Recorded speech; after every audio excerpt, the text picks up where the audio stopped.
Queridos hermanos, celebramos el cuarto domingo del tiempo de la Cuaresma, el domingo llamado Letare, que es domingo de la alegría. La alegría porque vemos próxima ya nuestra salvación, nuestra redención. Vemos próxima ya la Pascua, el paso de Jesús de la muerte, del dolor, la muerte a la resurrección. Y por eso la Iglesia, como ve esa proximidad, se alegra y se reviste de rosado. El Padre tiene el ornamento rosado porque es la mezcla del color rojo y blanco. Rojo de la pasión, rojo de la sangre de Cristo que se derramó y se actualizará ese derramamiento de amor profundo sobre nuestras almas, sobre nuestros corazones. Y el blanco de la resurrección, el blanco de ser hijos de la luz, es lo que nos dice el apóstol San Pablo en la carta a los Efesios, que nos llama: antes ustedes eran tinieblas, pero por la luz, es decir, porque ustedes pasaron la Pascua, vivieron la Cuaresma, es decir, murieron a sus pecados, murieron a sus placeres y resucitaron con Cristo. Entonces ustedes ya no son hijos de las tinieblas, pero ahora son luz en el Señor. Vivan como hijos de la luz, nos va a exhortar. Entonces, este día es de alegría, pero también con compunción, dolor en el corazón, porque nos acercamos a la pasión del Señor también. Y entonces nos acercamos al Señor, le acompañamos al Señor para morir con Él para resucitar a la vida eterna. Y si nosotros preparamos en este tiempo, en este presente, nuestra muerte, entonces estaremos dispuestos para morir en cualquier momento. Si no nos preparamos en la Cuaresma para morir, entonces estaremos impresionados en el momento en que nos visite la muerte, en cómo nos vamos a encontrar con el Señor. Nos encontraremos estando en la luz o en las tinieblas. Entonces hoy la Iglesia, tradicionalmente en el rito antiguo y en algunas iglesias, por ejemplo en la Catedral la Catedral de San Bernardo, se realizará este domingo, la vigilia pascual, el bautismo de unas personas, catecúmenos, que tendrán una vela. Se iniciará en ese momento la vigilia pascual con todos, a la medida que vaya entrando el cirio pascual, todos tendrán su vela encendida, aquellos que son bautizados. Pero aquellos catecúmenos que no son bautizados tendrán su vela, su cirio apagado, porque todavía están en las tinieblas, están en el pecado. Y una vez bautizados, esas personas, una vez sumergidos en las aguas, entonces, y pronunciadas las palabras de la Trinidad, Padre, Hijo y Espíritu Santo, ahí se les entregará la luz, ya se les reconocerá como hijos de la luz. Y entonces la Iglesia nos va introduciendo a ese misterio pascual donde se nos llama a ser hijos de la luz, hijos de Dios, hijos que queremos hacer la voluntad divina, que queremos vivir el amor de Dios, que queremos vivir aquello que Dios nos presenta como camino de santidad y de salvación. Y entonces la gran pregunta es si nosotros estamos dispuestos, deseosos, anhelantes en vivir aquello que el Señor nos pide, o estamos con el corazón duro y con nuestra mente cerrada, con una cerrazón que no nos deja crecer en la virtud, no nos deja crecer en el amor, no nos deja crecer en la santidad. El domingo anterior meditábamos nosotros cómo el pueblo de Samaria se convirtió, porque la samaritana, habiendo tenido ese encuentro personal con el Señor, se contagió del amor de Cristo, del corazón de Cristo, y fue a transmitirlo a los samaritanos. Ellos vinieron, estuvieron con Jesús, le pidieron que se quedara más tiempo con ellos, Y al final le dicen a la samaritana: no creemos ya por lo que nos dices, sino que creemos que este es el Salvador porque lo hemos visto. Y hoy la iglesia nos presenta el evangelio de un ciego de nacimiento sanado por Jesús. Una persona que no ve el rostro de Jesús, no ve quién es Jesús, pero entra en diálogo con él. Y a la medida en que va creciendo el diálogo, en esa medida pasa de creer en que es un hombre a creer a que es un profeta. Y después de que cree que es un profeta, da el salto profundo cuando el Señor sale a su encuentro para decir: Señor, yo creo. Y la reacción de ese que era ciego, ¿cuál fue? Aparte de decir yo creo, ¿cuál fue su actitud? Se postró ante él y le adoró como su Dios, como su Dios. Y a partir de ahí ese ciego entonces vivirá dependiente de Dios, dependiente de Jesucristo, porque se encontró con la verdad y entonces esa verdad le llevó a cambiar de vida. Uno de los obstáculos que tiene la persona hoy para vivir a Dios en su corazón es que ha renunciado a encontrarse con la verdad. El hombre contemporáneo ha decidido no tener la verdad, no encontrarse con la verdad. Y cuando es más o menos la verdad le resplandece en sus ojos, cuando la verdad sale a su encuentro, la persona se hace el ciego y se hace el sordo también. Cuando la persona, porque Dios, con toda seguridad, Dios da gracias abundantes para que nosotros le veamos, para que nosotros nos encontremos con Él, para que nosotros veamos la verdad. Pero hoy el hombre ha renunciado a la verdad. Yo le pregunto a usted: ¿usted ha renunciado a encontrarse con la verdad o usted quiere vivir en la verdad? Porque de eso trata el evangelio de hoy. Hemos visto cómo este hombre ciego de nacimiento reconoce a Cristo como su Salvador y entonces se convierte y da toda su vida con miedo a que lo expulsaran de la religión judía. Él no tuvo miedo en creer en Jesucristo, porque aunque los fariseos, que le preguntaron no una vez, no 2 veces, sino 3 veces cómo había sido sanado, cómo es que antes era ciego y ahora ve, y entonces le querían expulsar, él estaba dispuesto a las máximas consecuencias, a perder su vida, a que le apedrearan, a que le trataran por blasfemo, antes que renunciar a la verdad. ¿Y cuál era la verdad? Yo antes era ciego y ahora veo. Y como antes era ciego y ahora veo, me pregunto ¿por qué? Y entonces el ciego les dice a ellos: yo no sé ustedes cómo no saben de dónde proviene ese que me sanó, pero lo que yo sí sé es que estoy sano. Y entonces él, creyendo en Cristo, entonces está dispuesto a dar su vida. Todo lo contrario de los fariseos. Ellos ven, ellos palparon, ellos se encontraron con la verdad de que Cristo le había sanado, pero ellos hicieron todas las artimañas necesarias para no creer en Cristo. Y es que quien no quiere ser virtuoso ha renunciado a la verdad. Y quien ha renunciado a la verdad es porque en el fondo de su corazón no quiere cambiar su vida, no se quiere convertir y no quiere ser virtuoso. Quiere permanecer en sus vicios, en sus pecados, en sus placeres, y por eso no quiere creer, y por eso no quiere cambiar, y por eso no se quiere encontrar con la verdad.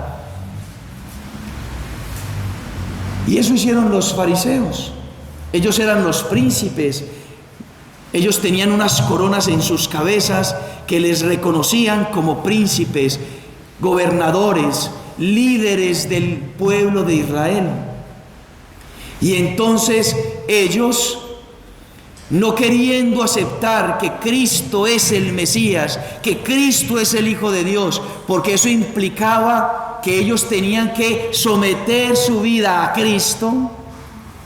Miren, Ellos leían con entusiasmo y con alegría todo lo que se refería en el Antiguo Testamento al Mesías. Estaban contentos porque sabían que estaba próximo el Mesías, que estaba por descender el Mesías. Y entonces se inflamaba su corazón porque vendría el Mesías. Y cuando tuvieron el Mesías ahí, al frente, que hacía milagros, porque no solamente hizo este milagro, hizo ver a los ciegos, hizo hablar a los mudos, expulsó los demonios, resucitó en el capítulo 11, dos capítulos después, en el Evangelio de San Juan, viene la resurrección de Lázaro. Y ellos vieron todo eso, vieron los milagros y no se quisieron convertir, no quisieron entregarse a Cristo, arrodillarse como este ciego ante Cristo, porque no quisieron renunciar a su poder. No quisieron reconocer humildemente, no quisieron practicar la virtud de la humildad al reconocer de que Cristo era Hijo de Dios, que era el Mesías. Que era el Mesías. Entonces hay una cerrazón. Y entonces hoy el mundo, el hombre contemporáneo, tiene la gran tentación de no querer encontrarse con la verdad. Porque hubo un filósofo que después se convirtió en el máximo psicólogo y el fundador de la psicología, Friedrich Nietzsche, Federico Nietzsche, alemán, donde él afirmó lo siguiente. Él se preguntó, si hay dioses, ¿cómo es que yo no soy un dios?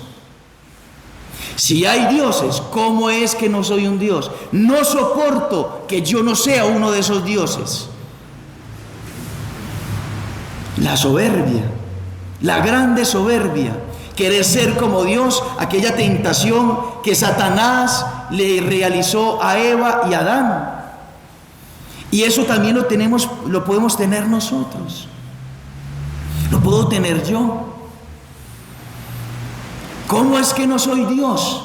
Y entonces ahí vienen los grandes filósofos, no grandes porque hayan sido buenos, sino grandes porque desarrollaron algo que es contrario a la naturaleza humana, algo que es contrario al corazón del hombre, que está buscando siempre encontrarse con la verdad y encontrarse con un ser superior que le ha creado, porque ha salido de él. Y entonces ahí vienen los filósofos de la sospecha, aquellos filósofos ateos que decidieron no creer en Dios, porque lo decidieron, no porque lo explicaron. Porque los filósofos ateos, aquellos que dicen y afirman que no existe Dios, no tienen argumentos de que Dios no exista. Están fisados, están ahí enraizados en no querer creer. Y después entonces vienen aquellos ateos que le han hecho tanta maldad al hombre. Stalin, cuánto un hombre ateo y cuánta maldad y cuánto asesinato le hizo a la humanidad. El fundador del nazismo, Hitler, cuántos asesinatos, un hombre ateo y cuántos asesinatos. No quisieron creer, y el no quisieron creer les llevó a tomar el poder y entonces a someter, porque ellos no le incomodan a aquellos que le siguen, les incomodan a aquellos que creen. Entonces el hombre tiene esa tentación ahora y nosotros lo podemos tener, y lo aterrizo ya a nuestra vida cristiana, a usted que está sentado y que está escuchando la palabra de Dios, y yo que estoy sosteniendo este micrófono, porque también es para mí, porque podemos tener también una cierta renuncia a encontrarnos con la verdad, una cierta renuncia a vivir la virtud, una cierta renuncia a no ser generosos, a no entregarnos, a no ser la voluntad de Dios. Nosotros creemos y somos católicos, venimos a la Eucaristía, rezamos el rosario, hacemos novenas, pero cuando el Señor nos habla al corazón que tenemos que cambiar, quizá nosotros nos hacemos los ciegos y nos hacemos los sordos. Porque Dios, como papá, nos va a contrariar. Dios, como papá, nos quiere santos. Dios, como papá, quiere que nosotros seamos perfectos. Dios, como papá, quiere que nosotros vivamos la verdad. Yo soy la verdad, el camino, la verdad y la vida, dice el Señor Jesús. Yo soy la luz del mundo. He venido para que ustedes no estén en las tinieblas. Y entonces la luz encandila el ojo. Y la verdad se muestra, pero contraría. La verdad se nos presenta porque quiere que nosotros cambiemos. Y pongo algunos ejemplos. Enraizados, el no querer el cambio, el no querer aceptar la voluntad cuando Dios nos muestra su voluntad. Y entonces nosotros decimos, no, es que no es tan así. Eso que está enseñando la iglesia, como que la iglesia lo cambió. Y se empieza a dudar. La pregunta es, ¿profundizamos? ¿Buscamos verdaderamente la verdad? ¿Me pongo a investigar en la duda que yo tengo? Pero nos quedamos ahí porque no queremos encontrarnos con la verdad. Hemos renunciado a la verdad. Dudamos de la iglesia, dudamos de Dios, pero no nos damos la tarea de poder profundizar y de poder, con honestidad, con nuestra razón que el Señor nos dio como don, poder encontrarnos con la verdad, sin miedo y sin temor. Personas que permanecen en el pecado sin confesarse años,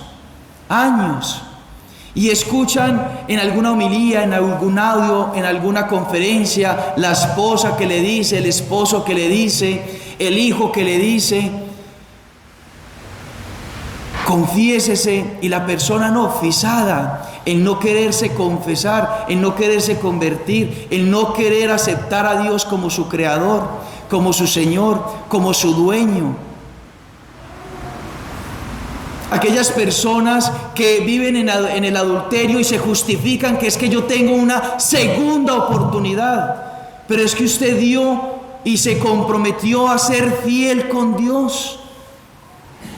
Y usted tiene que dejar la verdad relucir en su alma y en su corazón, porque esa verdad, aunque le va a hacer sufrir, le va a hacer libre. Aquellas personas que aún viniendo a la Eucaristía y permaneciendo en el pecado mortal, siguen comulgando. Y comulgan el cuerpo y la sangre de Cristo sabiendo que están en pecado mortal. No, es que a mí me parece, a mí me siento bien cuando comulgo, pero no se confiesa. Hay un problema. Las filas de la comunión son larguísimas, pero las filas de las confesiones son cortísimas. Porque nos hemos fijado en un criterio nuestro. No nos queremos encontrar con la libertad, con la verdad que nos liberta, que nos libera. Personas que dicen, yo creo en la iglesia, yo creo en todo lo que me enseña, pero en el sexto mandamiento eso como que no lo creo. ¿Cómo voy a renunciar a estar en intimidad con mi polola si yo la amo? ¿Cómo renunciar a autosatisfacerme a mí mismo? Yo creo en Dios, yo creo, pero en eso no. Como que creemos hasta aquí, pero de aquí para allá no. Aquellas personas que dicen, yo creo, voy a la iglesia, pero yo el traguito no lo dejo. No, yo el tomarme mis traguitos no lo voy a dejar. Entonces creemos hasta aquí, pero de aquí para allá no. Vivimos el evangelio a medias. Nos cerramos en el corazón. No queremos hacer la voluntad de Dios.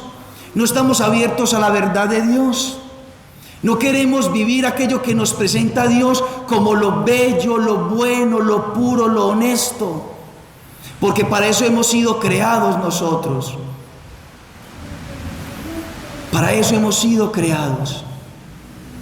Dios es el gran ordenador, creador de todas las cosas, y nosotros debemos obedecerle como criaturas.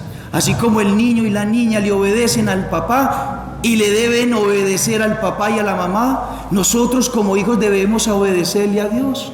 Esos son los hijos de la luz, los que obedecen a Dios, los que viven sus mandamientos, los que viven su voluntad. No a medias, sino radicalmente, como el ciego que se postró y declaró: yo creo, Señor, mi vida te pertenece. Mi vida te pertenece. Entonces, queridos hermanos, este evangelio es para nosotros. Yo el primero debo de obedecerle a Dios en el silencio, porque nos tenemos que poner delante de Dios. A ver, ¿quién soy yo delante de Dios? Delante de ustedes el Padrecito puede ser muy santo, pero delante de Dios, de Él que me mira el corazón, como dice el primer libro de Samuel. Ustedes miran las apariencias, pero Dios ve el corazón. Dios ve el corazón. Eso es lo importante. Lo que Dios piense de nosotros. ¿Usted cree en Dios? Vivimos como hijos de Dios, vivimos como hijos de la luz. Él es la luz, como hijos de la verdad. Él es la verdad. Él es la verdad. Queridos hermanos, la verdad incomoda, pero nos hace libres. Nos hace sufrir, pero nos hace libres. Nos hace renunciar a nuestros placeres, pero nos hace libres. Nos hace morir aquí en la tierra, pero nos da la resurrección, la vida eterna, nos da la eternidad, la felicidad eterna. La felicidad eterna. Nosotros vemos biológicamente, pero vemos espiritualmente. Tenemos la luz de la fe verdaderamente.